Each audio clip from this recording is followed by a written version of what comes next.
Well, I'm making an update video because I'm 3/4 of the way through the routing, and there's a breaking point and things are starting to probably start to make a bit more sense.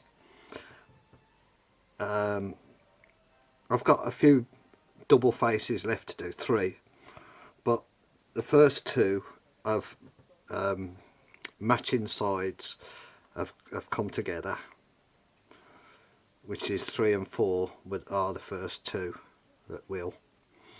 Doesn't quite line up on that centre hole, but that hole and that hole do line up.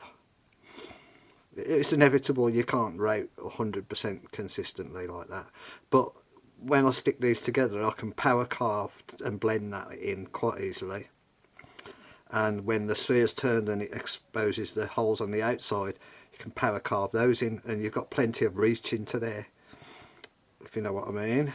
So I've also labelled, so this is number 4 and its neighbours are 3 and 5. I've started putting labels on them so that I don't get confused and put something in the wrong place and route something. I don't think it can go wrong, but just think it makes it easier to keep track.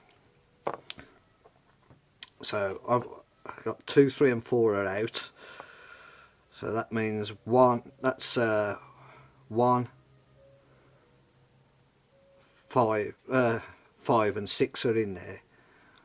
And if you remember, I started 1, 2, 3, took 1 out, moved 2 up to there, moved 3 down to the bottom, put 4 in.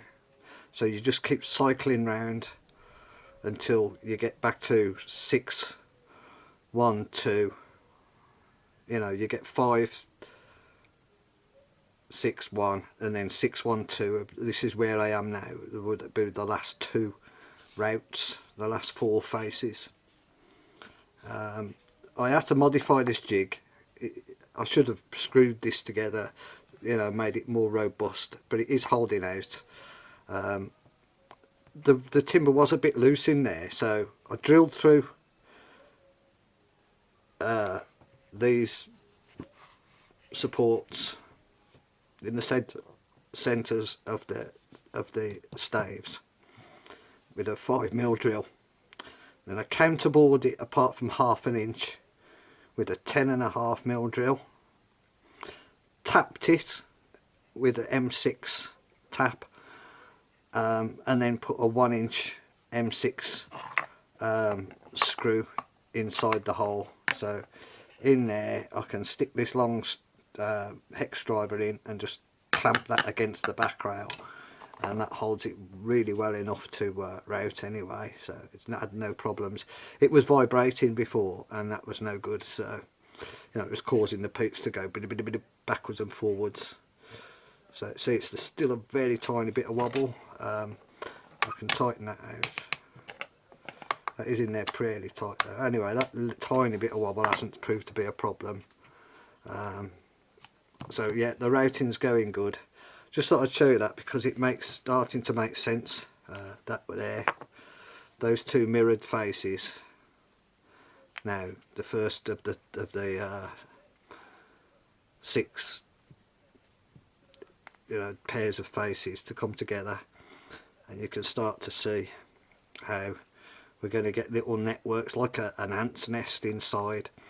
And it's also made me think about the drilling, and what I need to do with the drilling is I'm going to do it with 6mm drill only, because that was a 1/4 inch router bit.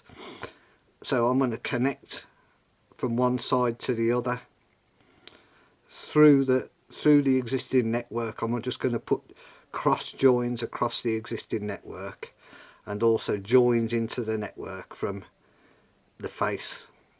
You know, a few here and there, and that will make the network carry through the space in these, you know, in that triangular space, so that, well, it'll be circular, won't it, or spherical. So that I'll put some in, try and get it so that they come into those things at angles and through each other at angles to, you know, make it look more like an ant's nest inside there. But yeah, I'm kind of hoping, still hoping, I think it's going to look good. I'm hoping it's going to look good, but that's progress. That's kind of what I had in mind. So that's it for now. I'll come back when I've finished and I've done some of the drilling and get the hang of what I need to do with that. Thanks for watching.